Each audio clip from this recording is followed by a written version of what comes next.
What's up? What's up? What's up? We're live on multiple platforms, and we're talking about a few different things today. So let me go ahead and finish going live here on Tickety Talk, and then we'll be ready to rock and roll. That's not what I want there. If you guys are just jumping on, make sure you approve in on Facebook. You need to click the little link above and allow me to see your name if you make any comments. So I'm just going live here on TikTok now, and then we can get to rocking and rolling. Make sure I have everything turned off.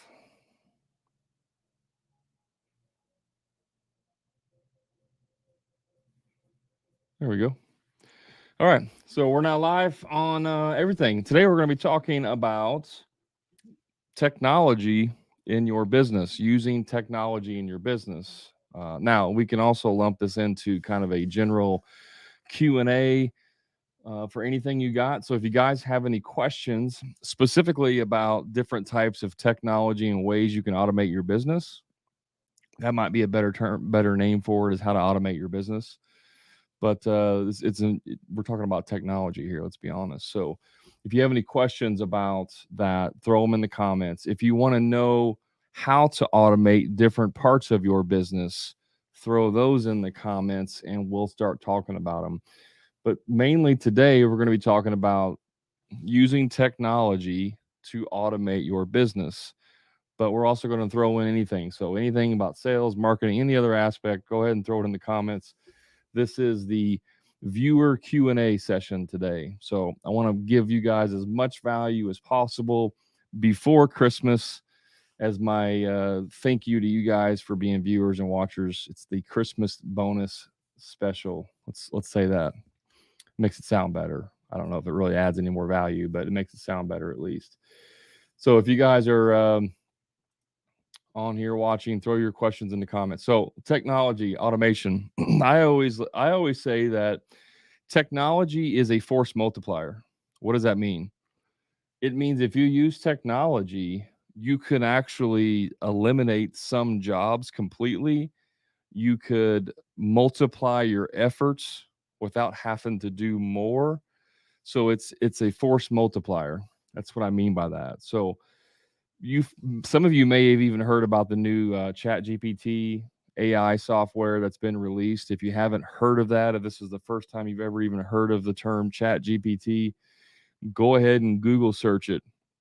That's going to be a complete game changer for a ton of different industries. I mean, a ton of industries. It's going to replace human beings. It's going to eliminate a lot of jobs. It may even completely replace entire industries, like eliminate them.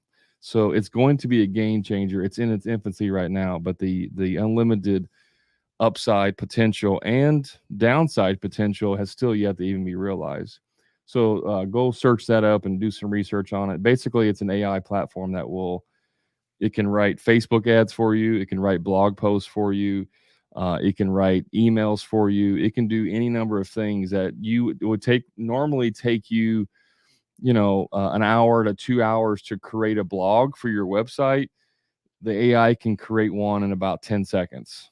You can now potentially write 10 to 30 blogs a day for your website, which is what you would want to do if you're trying to boost your SEO for search engines. And Google's going to have to do something to really try to eliminate this because it's going to change everything. So that's just one little aspect of it. Who's that? The nerdy plumber says that was a hell of an episode you put out today. Thank you. I'm assuming you're talking about the retirement. Um, I don't even remember the name of it. Smart retirement. I don't even remember the name of it. I put out so many, I tend to lose track. What was that? What was the name of that one exactly? Is that the one you're talking about? The plumber, the nerdy plumber. You're talking about the one that went out today with Mark Willis, the financial certified financial planner. Yeah, he's really good. Um, okay, that was the only thing that came in. So post your questions in the group in the chat, guys. I want to answer questions for you.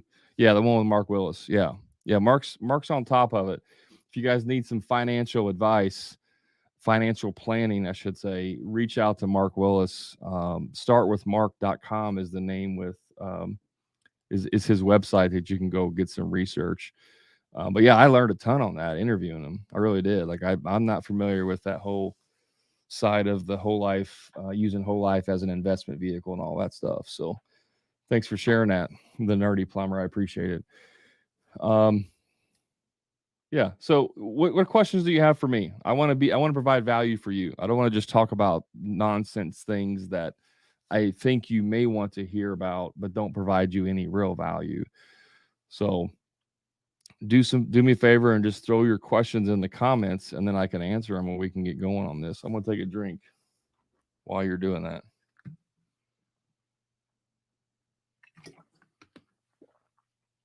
Let's do a quick little survey here too. How many of you watching use some type of project management software, even if it's as simple as QuickBooks, to schedule, to do estimates and invoices and stuff like that for your business? How many of you don't use anything? Like you're still pen and paper, like you don't even do anything on your computer? How many are still doing pen and paper? Put a one in the chat. If you're still using a pen and paper to basically run your business, throw a one in the chat. In terms of like project management, estimating, invoicing, that part of it. I realize you may use your computer to, schedule appointments and stuff like that. That's not what I'm talking about. If you're still doing pen and paper, throw a one in the chat.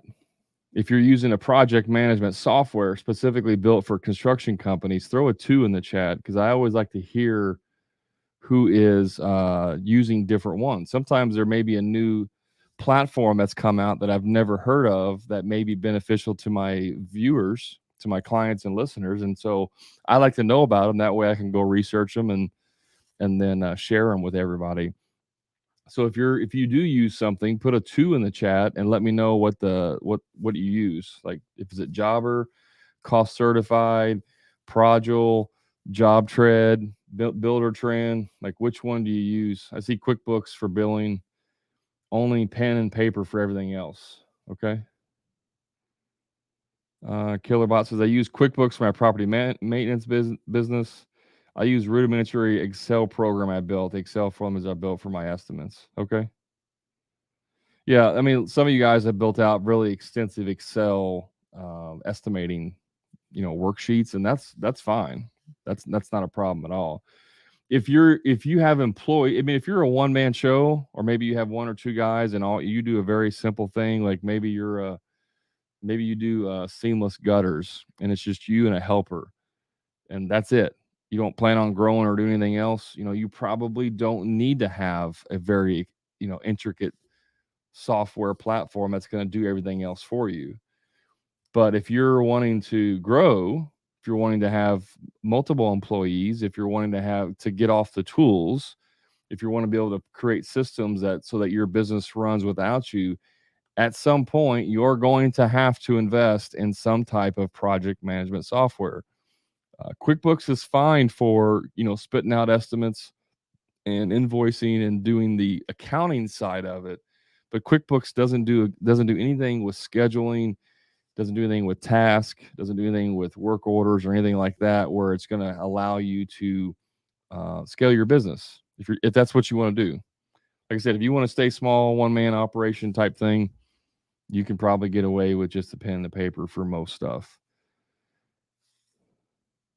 Okay, I still haven't seen any questions come in yet, guys. Throw some questions in there. ServiceMate was an affordable option for scheduling and CRM. I don't know anything about ServiceMate. I think I've heard of it before, but I have not done any research on ServiceMate. The one that I recommend the most for contractors is called Progil, and it's like a whole suite of everything. I mean, it does your lead flow. It does your project management. It does estimating. It does invoicing. It does your employee timesheets. It does your scheduling. It does task management for your guys. I mean, and it has mobile. I mean, it does everything. That's the one that I recommend for project management is Projul, Projul. But there's other ones out there. Cost Certified, I know, is pretty good. Job Tread is pretty good. But there's lots of different ones as far as CRMs go. Uh, Taking a little left turn here off of CRMs, there's lots of other things you can use in technology to grow your business. I use a phone app called Magic Plan. Have you guys ever heard of Magic Plan? It's a 3D creation app. So if you're out on the job site and you want to create a floor plan of, like, say you're doing a bathroom remodel and you want to go out there and you take all your measurements, you can just create the floor plan right there on the spot, punch in your numbers, and it will create a 3D drawing of that. It will create a 2D floor plan and a 3D drawing of that that room. It does have some limitations, like if you get crazy vaulted ceilings with multiple angles and different things like that, it can't handle that. But in terms of basic floor plan with wall plans, it does well. Yeah, Smart Draw is another one that's similar. Yeah, and there's lots of other ones out there. These things, a lot of you guys may get intimidated by technology. Well, I'm just a pen and paper kind of guy. And again, that's fine if you want to stay small, but if you want to be able to get off the tools, you're going to have to implement systems in your business. And technology is not something to be scared of. It's something to be embraced. And whether you like it or not, technology is here to stay, and it's going to keep on being more perverse in your daily life. It's to the point now to where if you don't keep up with it at a certain level, it will just leave you behind. It just completely leave you behind. It's not a matter of you, oh, I'm trying to catch up. No, it's like you're gone. You've been left out in the ocean. The boat left, and you're out there by yourself. That's what's going to happen if you don't at least continue to progress. Josh, it's called Service Magic. Service Magic is the one I was talking about. The other one is Smart Draw that somebody was commenting on TikTok. Just like TikTok, it's a technology. I joined TikTok a little over a year ago or so, and well, it actually has been over a year ago, about a year and a half ago. And I had a lot of success early on with viewership and subscribers. A lot of guys I know in this space who are just now getting on TikTok, they're not getting any kind of rapid growth because the gold rush, if you will, happened a year ago. It happened in January, February of this year is when the gold rush happened, when there were so many eyeballs on, and you still had your voice went further. Now, if I try to jump on today, it probably take me 2 years to get to 22,000 viewers. Like it would just take that long because it's so much more difficult. And this is the same with technology. How did you first start in the business?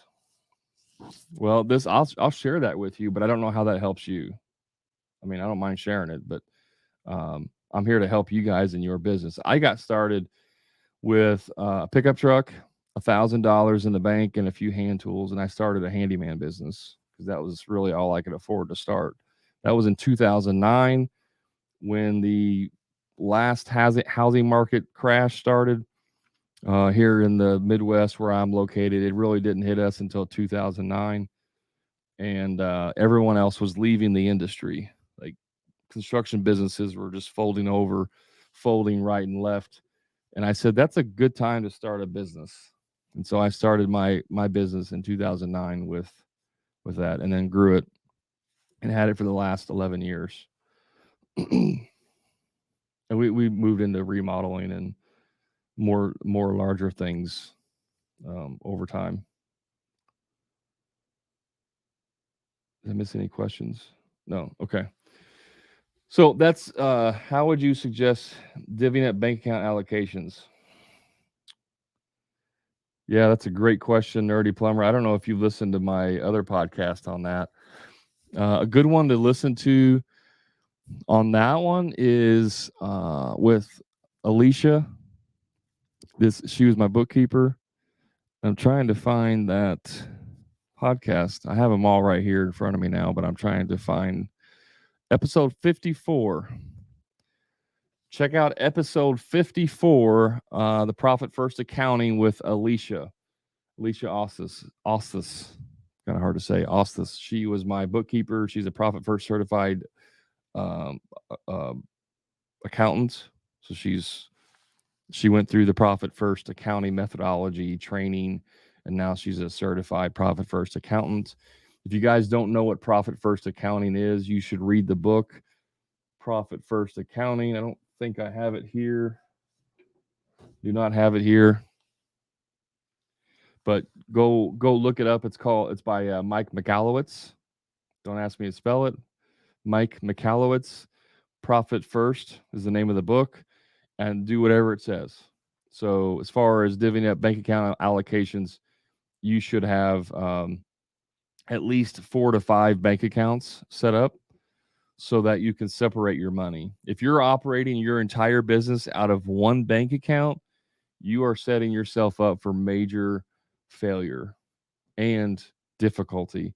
Again, this is a different way of using technology to multiply your efforts.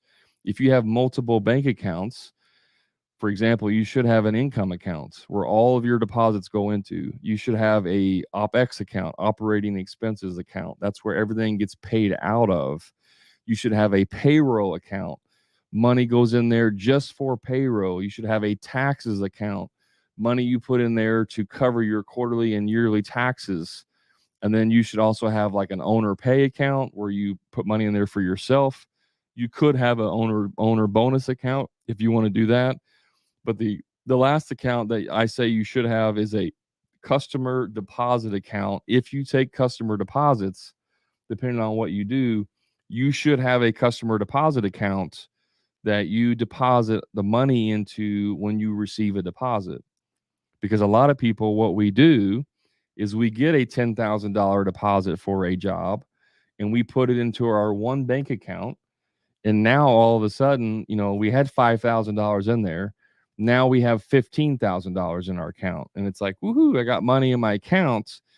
I know I'm not going to go out and spend it because I know I need it for a job. But what you end up doing is spending it without realizing it. You pay off the last job's, Lowe's bill that you just got in the mail. You just got a bill in the mail from Lowe's for $1,500 for materials that you bought. And so you just pay it, you pay that. And then you got to put gas in your truck. And all of a sudden you need new tires for your truck. So you go spend that. And you're spending this money of your customers that's not even really yours yet. And so then you need to order materials for that job. And you need to order $6,000 worth of materials.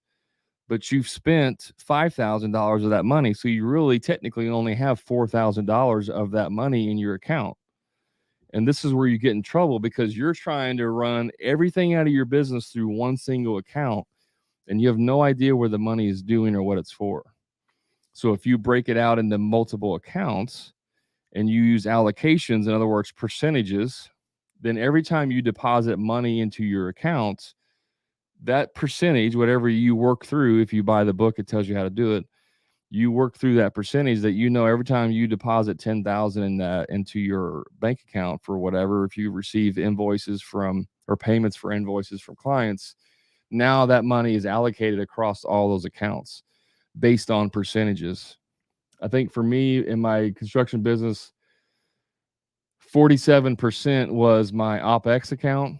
So I needed to put 47% of everything I put in there into my operating expenses account. And then my payroll was like 27%. I can't remember the exact percentages now, but they would be allocated. And so instead of like each time you put money in the bank, whether it's every time you get a check or once a Friday or every 2 Fridays or however you have that set up, When you put money in the bank, all you're doing is dividing it based on percentages. It doesn't matter if it's $1 or $1 million, it gets divided amongst all the accounts based on the percentage of that specific account. So, and it just makes it easier. There's no longer you have to think about it. You no longer have to worry about where the money goes.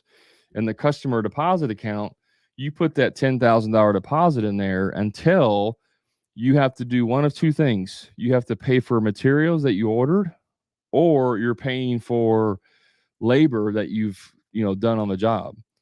So maybe you collect $10,000, 4,000 of that is going to go towards materials that you've ordered, but you have 6,000 left. So you start the job, you go and you do demo or whatever you're doing, and you get some other things in there. Maybe you have a rough end for the plumber or whatever. The remaining part of that can be used to pay your payroll or to pay your subcontractors, but it doesn't get used until that time comes. So that money is really not yours until basically you get an invoice from somebody else. Then that money gets transferred over and then you pay your bill. That's how you keep from getting into cash flow problems. I mean, there's other things too, but as far as managing your money, that's the main way you do that. Set up multiple bank accounts. It will change your entire life, I promise you. How well implemented is that process running on daily ins and out with service calls? It's flawless. It will take you about 3 to 4 months to figure out what your percentages need to be. Like, for you, if you have more people, your payroll may be a higher percentage, right? Or if you have more overhead costs, then you may have a higher OPEX account percentage. It just depends on how you have it set up. That's why I recommend, I went with Alicia because she set it up for me. Like she's a bookkeeper and a CPA / bookkeeper. So she just took all my information. I gave her access to my QuickBooks, and she went in there and said, okay, I see, you're paying these bills every month, your software and all these different things. You're spending this much a month. You're making this much on average. So we're going to use these percentages. And you get kind of a rough draft of percentages. You run that for 3 or 4 months. You may have to make a few tweaks. Maybe 27% is not enough. You're coming up a little bit short. So you need to make it 28 or 29%. Or maybe you're ended up with an excess each month. So you can drop that down. So it does take, 3 to 4 months to figure it out. But once it's figured out, as long as you don't make major changes to your business, like hire a bunch of people or fire a bunch of people or take on a bunch of debt or anything like that, as long as you don't make major changes to your books, it will make your life so much easier, because you no longer have to think about how much money to transfer. It's completely based on percentages. And it doesn't matter if you do 1 transaction a month or 500 transactions a month. It's the same. So I hope that answered your question. Doug Strait, the book I was talking about is Profit First Accounting by Mike Michalowicz. We're talking about Profit First banking methodology. It seems to be like I wasn't smart enough, quote, I didn't try very hard to figure it out, like figure out how to do the allocations and stuff. That's why I hired Alicia to do it for me. And then she went on and did my bookkeeping for me. So every month, she did the allocations for me. She set it up for me. She paid my bills for me. She made the allocations and the transfers for me. She did everything on my books. This is also what technology has allowed me to do. 20, 30 years ago, you couldn't, and she is in Michigan or Minnesota. I think she's in Minnesota. She lives in Minnesota. I've never met her in person before. So she does everything online. She had access to my bank accounts, limited access, but she had access to my bank accounts. She had access to my QuickBooks. She had access to all my vendors. And she just, on my behalf, was paying my bills, depositing. I deposited the money, but depositing the transfers into each account. She was doing all of that for me. I didn't have to do any of it. So when you're a small business owner and you're already wearing 18 different hats, you guys shouldn't be doing your own payroll. You shouldn't be doing, your own bookkeeping. You shouldn't be doing your own accounts receivables and stuff. You should have somebody do that for you. It doesn't matter if you're paying $200 a month for that. It is well worth it. One of the things you have to do in your business is anything that is not income producing. So in other words, whatever task you're doing in your business does not produce an income after you do it, you shouldn't do it. You should not be the one doing it. So sales is an income producing task. Estimating is an income producing task. Production, swinging the hammer, that's an income producing task. Paying bills is not an income producing task. Posting on social media is not necessarily an income producing task. I mean, you can split hairs with that if it's getting leads in. But anything that you can allocate or remove from your life, you should do that. And that includes personal as well. For me and my wife, just as an example on the personal, we used to complain all the time about cleaning. We'd clean our house like every Saturday. My daughters and my wife and I, we'd have to clean houses, and we'd spend like 2 or 3, 4 hours on a Saturday cleaning the house. It sucked. I mean, we would do it, needed to be done. It sucked.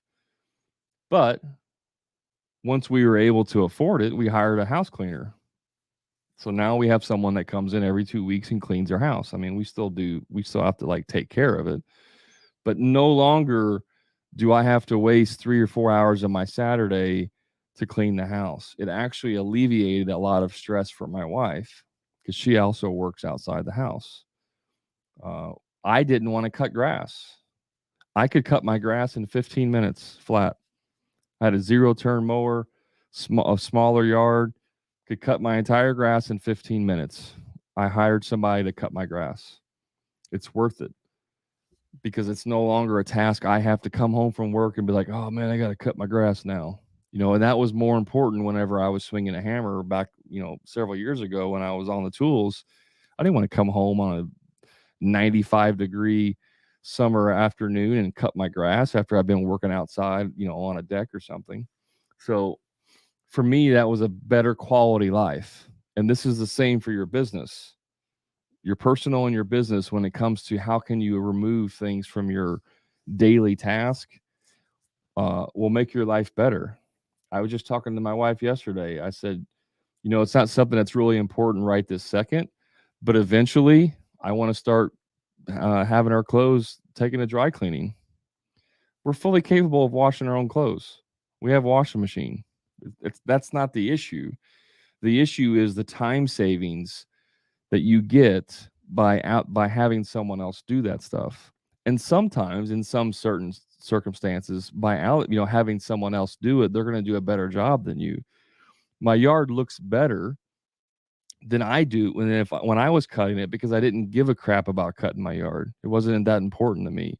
So I didn't take extra care. Now that I have a professional who cares about that, my yard looks better. Our house is cleaner because we have a professional who cleans it versus us who's just trying to get through it. You know what I mean? So sometimes when you hire professionals, you actually get better results on the back end. But when you use different levels of technology, you can multiply yourself in your business. I have in my hammer and grind business, my coaching business, on the back end, I have a piece of software that runs all of the business. There's a lot of automation that goes on.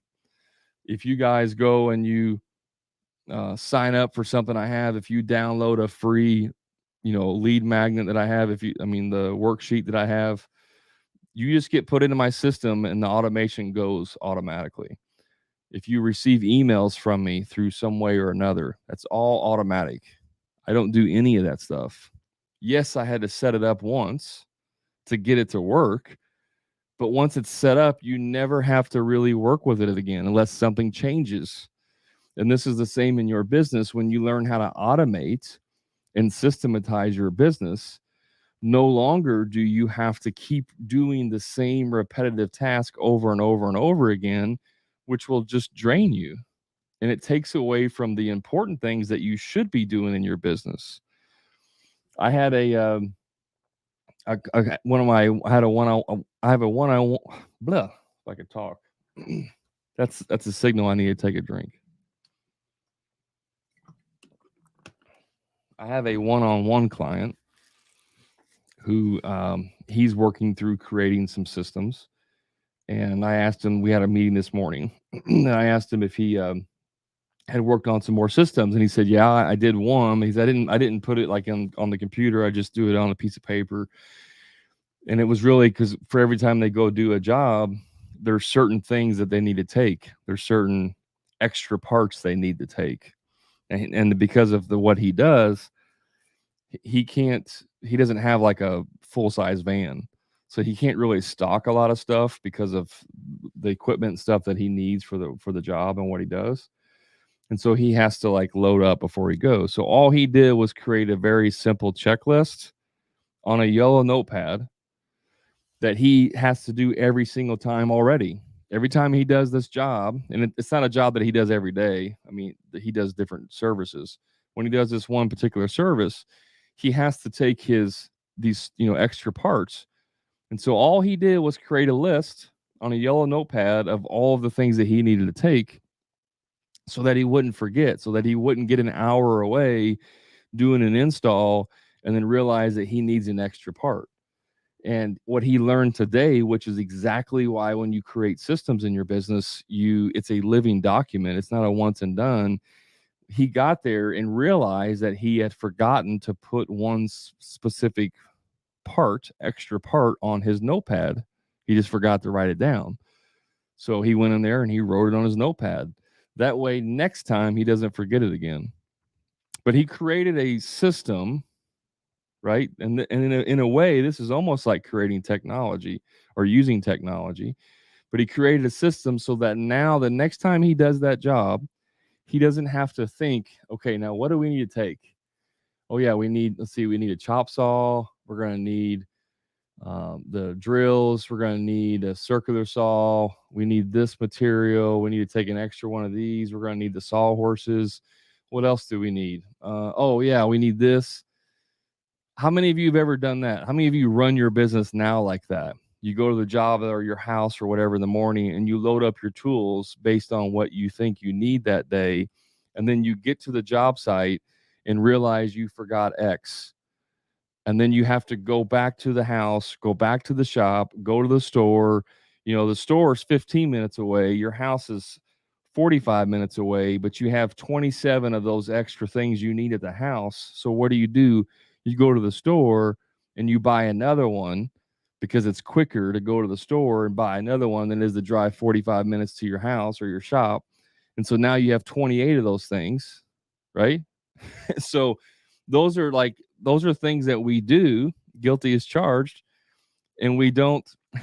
Yeah, but Rammer, that could be fixed in one thing. I mean, literally, you could fix that in one setting of what you need to take. I did this in my business because we did multiple services. We did handyman and remodeling, and I kind of ran them like two different divisions. So if we were going to do gutter cleaning, for example, which is a home service we offered, I created a checklist.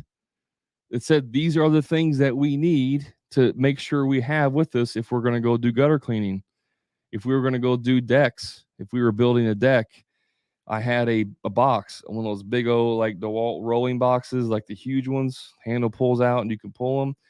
I kept every specialty tool that I needed to build decks in that box. There were things like little bins. When you're building decks, you got all these different size screws and lags and everything. So I would take little yellow bins and I'd have 10 or 15 different bins with me. That way, when we get to the job site, I can just separate the bins. I can separate the screws and we can use them amongst other people. So those would all stay in one toolbox. And so whenever we had to do decks, all we had to do was grab that toolbox and it had everything extra that we would not stock on our truck in there. And that's a system. That's a basic system to alleviate forgetting things. I don't want to wake up and load tools in the aim. If I do, it's very specialized tools, no software. Yeah. Did you say you had a trailer? Oh yeah. I mean, there's nothing wrong with that. I mean, that's smart. If you have vans or trucks or trailers to put everything in, yeah. I mean, I'm saying there's still people that load up their trucks every single day they go do a job. Yeah. Somebody on Facebook says that was a learning lesson. Yeah, 100%. We've all done that. We've all like went through that. And there's a certain evolution of progress. Like when I first started and I didn't have any money. I mean, I had two boxes, like not like side boxes, but I had like one of those boxes that would sit in the back of your truck, but it would be like below the sides of the truck. And then I had like two small, tough boxes in the back, and that was it. And I was like loading crap up every single time. And then I got like a little 8-foot trailer. And then I graduated into a 12-foot trailer. And then I graduated into a van in the trailer. Like that's just part of the business evolution, if you will. But some of the things like creating an easy checklist, you can do that on day one. Hey, I want to start a new business today and I want to do pressure washing. I'm going to start a pressure washing business today. There's going to be certain things you need. So you just start creating checklists, right? That's systematizing your business. What's very difficult to do that? I remodel. I don't want to wake up and load tools. Yeah. Yeah.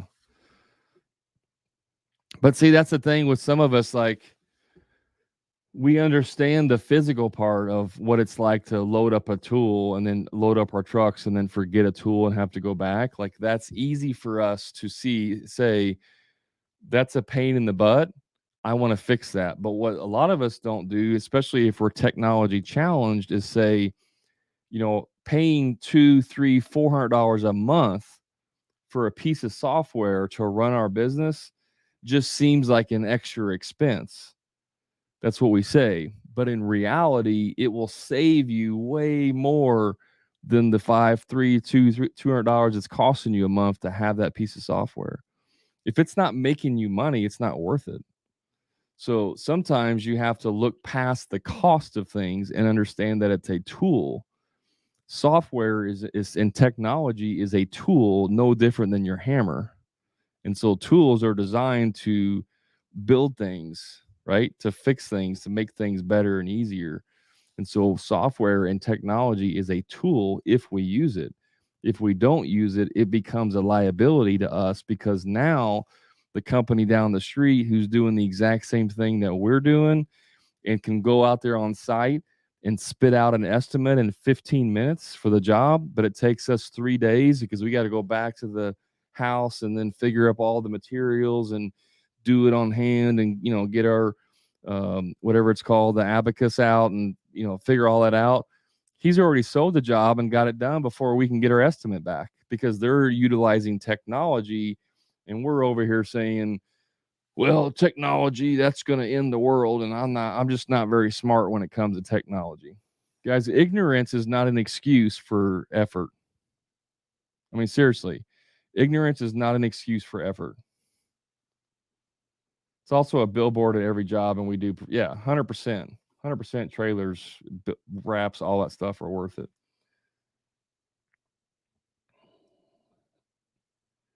Irie Model says, yeah, I need to be organized from day one or need to be investing in yourself is most important. The amazing Jay, I agree 100%.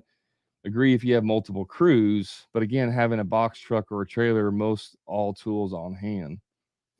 Maybe. I mean, there's still always like specialty things that you can have available or need, that like a handbrake, not a handbrake, but an actual brake.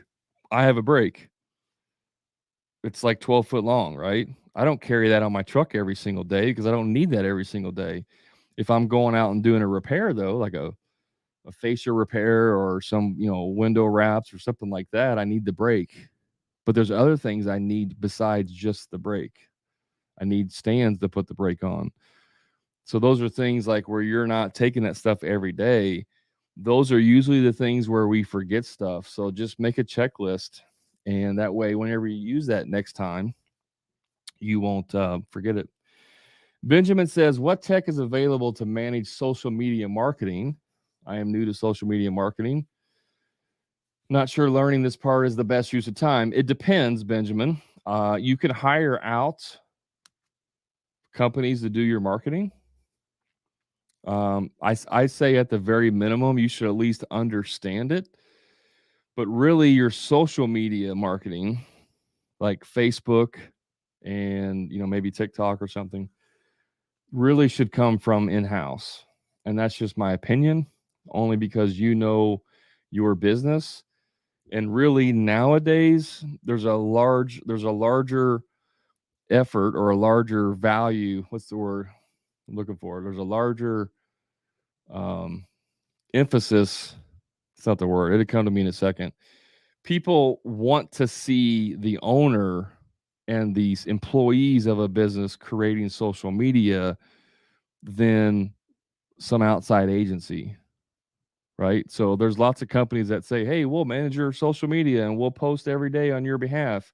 And what they do is they use the exact same canned meaning like template post that they use for 27 other of their clients.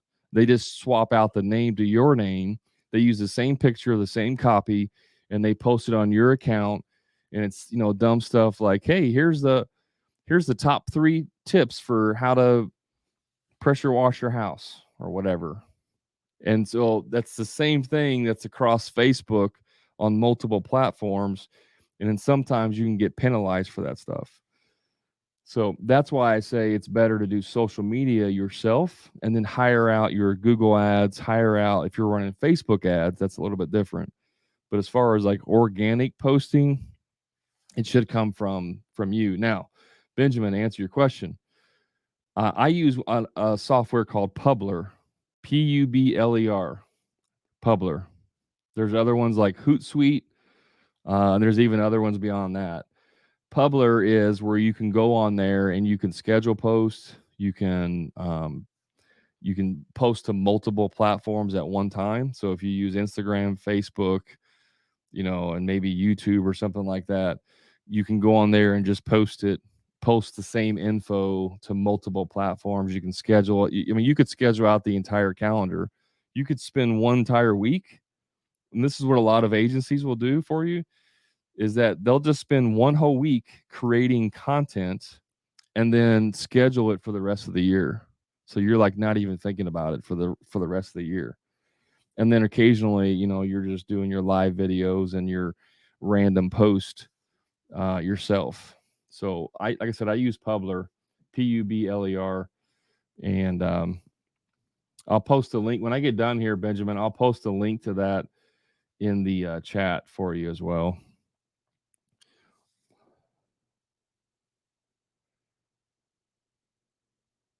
How much you think is a good day pay for a solo handyman with van and tools? Um, well, I don't really look at it by the day. You should be able to make 150,000 a year as a handyman. Like that's what you should be able to pay yourself. Minimum 100, easily 150 as a one man handyman. You can do that. You should be charging a minimum of $100 an hour. So based on that, it would be $800 a day if you're doing a hourly rate and you can get 8 hours in a day. I would say minimum would be like $600 a day. That would be a minimum. The Amazing Jay says $1,000 a day. Yeah. That's also going to depend on where you live. I mean, there is going to be some variations of that. I live in one of the lowest cost of living areas in the country. So it's, $100 an hour is really good. In other cities, like if you're in New York or Chicago, $100 an hour ain't nothing. You need to be charging $150 minimum. So it really just depends on where you're at too. I hate customers that found me on TikTok. They love it, but I did it for me and didn't link numbers. Not sure what you mean on that. I do, however, agree if new or large business, it's a great way to get work. spot on with 100 to 150K. Funny solo remodel pays same or less. Big money in handyman. I just hate it. Yeah. There's pros and cons to handyman. What I learned in starting the handyman business was that it's not really scalable. I mean, you can do it. It's much more difficult. On average, we did 300 jobs a year. So you're scheduling 300 jobs a year versus if you do like kitchen remodels and you're doing it in-house with employees, you may only do 10 of those a year. Maybe more, maybe less. Or if you're doing bathrooms, you may only do 30 of those a year. There's a hell of a difference between scheduling, managing 300 jobs a year than 30 jobs a year. So that's the downside to handyman stuff is you're going to do a lot of jobs and you have to get really, really, really good at pre-qualifying people, systematizing your business, and knowing your numbers. So that's why I got really good at understanding how to pre-qualify people and sell over the phone really as a necessity, because I couldn't go look at 20 jobs a day or 20 jobs a week for like $500 jobs. It doesn't make any sense.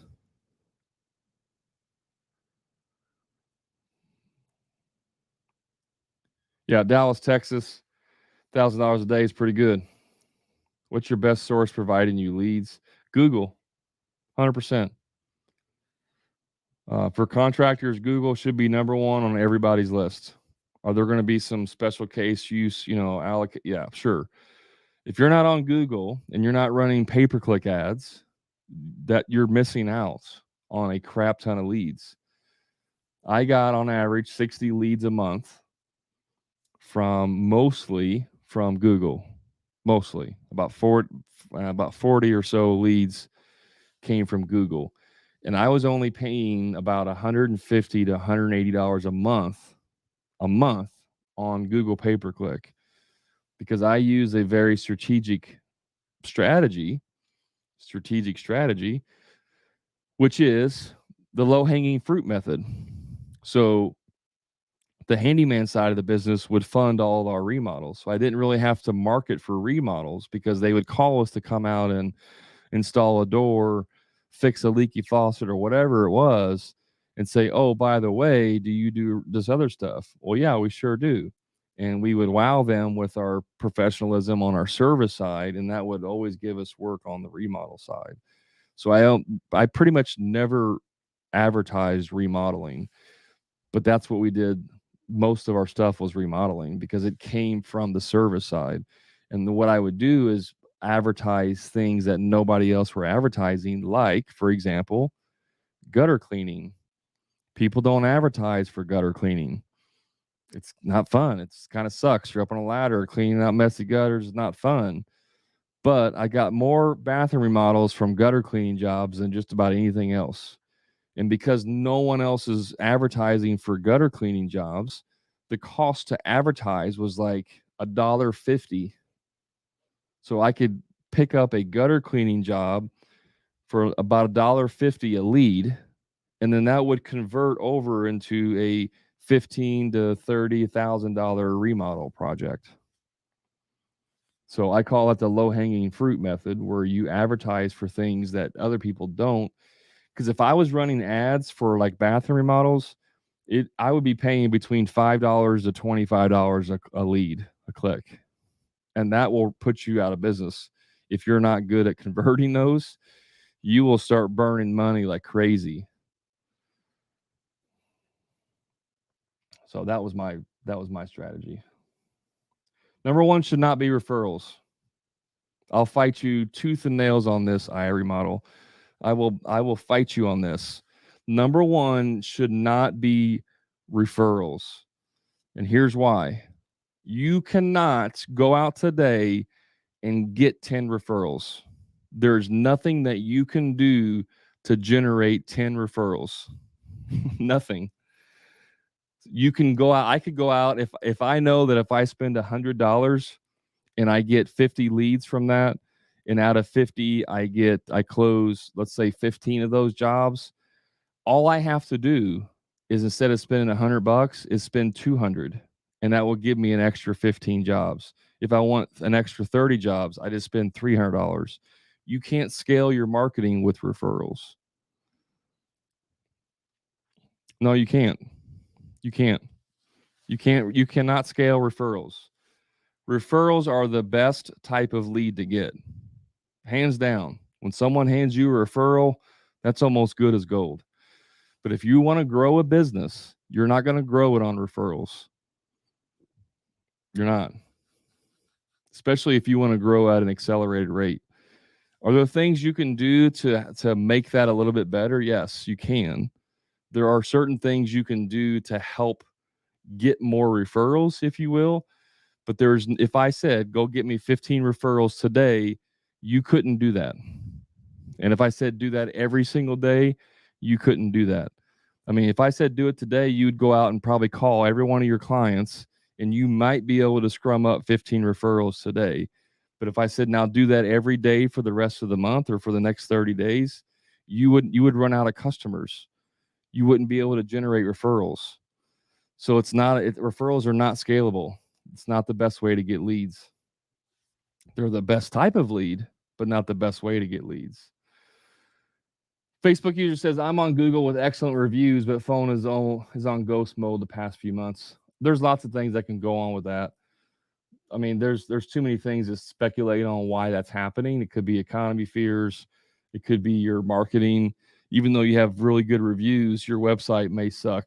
Or even if you don't have a website, your sales process may suck. I don't know. I'm just saying there's a lot of things that could contribute to ghost mode, even though you have a lot of reviews. Paying for reviews on Google, you shouldn't have to pay for reviews. Here's another tech software. It's called Nice Job. Nice Job. It's a review automation process. It's $75 a month.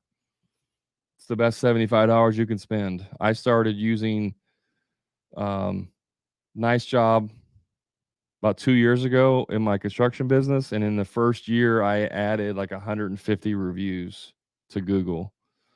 So I don't have to do anything. This is what I'm talking about, technology. I don't have to call people and say, hey, Mary, would you do me a favor and leave me a review? I'd really appreciate it. And Mary's like, okay, yeah, I'll do that. How do you do it? Well, here's what you got. I'll email you over the link, and then you can just click on it. Okay. You send her the link, you never hear, and she doesn't do anything. You call her back a week later. Hey, Mary, just checking on that review. I just don't understand all that technology stuff. Can you come by here and show me? Why mess with all that stuff? You can automate it so that it's set up for them through text or email, and make it super easy for them. That's technology. Yeah, boss takes presidency. I get it, iRemodel. So, all right, guys, that's appreciate you hanging out with me today and chatting. I have the guys on TikTok won't know this. The Facebook people know this. I have a webinar I'm doing tomorrow night. If you guys are all welcome to go to it. It's the title is How to Get Off the Tools. So if you are a contractor who is looking for ways to get off the tools permanently and grow your business, you may want to check out the webinar that's going on tomorrow. I don't have a link specifically for that in TikTok, but if you go in TikTok and then join my Facebook group, there's information in there that you can get on that webinar. You do have to register for it in advance. So if you try to message me tomorrow afternoon or Wednesday or whatever and say, hey, can I get on there? It's going to be too late. Okay. So if you're interested in that, maybe you're not, maybe you don't need to, that's fine. But if you're on TikTok and you want more information about that, just the easiest way, you shoot me an email. I can give you a link. You can shoot me a text if you want. The number is 812-405-4610. 812-405-4610. If you want to shoot me a text, I can text you the link. Shoot me an email, info@hammerandgrind.com. I can send you the link. You can click on my face up there and go to my free Facebook group and sign up there and get the link. Either way, if you want to get on that webinar, feel free to do that. I appreciate you guys. Have a great night. And if I don't talk to you before then, have a wonderful and Merry Christmas. Thank you.